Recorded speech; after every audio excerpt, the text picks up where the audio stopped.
அல்லாஹ் அவங்களை எவ்வளவு பெரிய இடத்துல கொண்டு வச்சிட்டான்னு சொன்னா, அவங்க பேர்ல நீங்க ஸலவாத்தை ஓதுங்கங்கறான் அல்லாஹ்.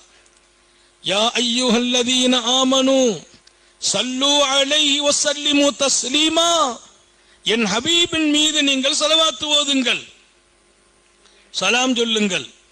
நமக்கு சொல்றான் அல்லாஹ், ஹபீபின் மீது ஸலவாத் ஓதுங்க, சலாம் சொல்லுங்க. அல்லாஹ் இந்த உம்மத்தை கூப்பிட்டு சொல்றான், யா அய்யுஹல்லதீன ஆமனூ, விசுவாசிகளே என்று கூப்பிட்டு சொன்னான். நான் ஸலவாத் ஓதுனா என்ன, சலாம் சொன்னா என்ன, அல்லாஹ் சொல்ல வைத்தான். காரணம் தெரியுமா? அவர்கள் கருணையாளர், அன்பாளர், அருளாளர். ஒரு மூமின் கஷ்டப்பட்டால் அதை தாங்க மாட்டார்கள் என்றான் அல்லாஹ். அஸீஸுன் அலைஹி மா அனித்தும், நீங்கள் கஷ்டப்படுவதை அவங்க தாங்க மாட்டாங்க. யாரு தாங்க மாட்டா? முஹம்மது ரசூலுல்லாஹ்.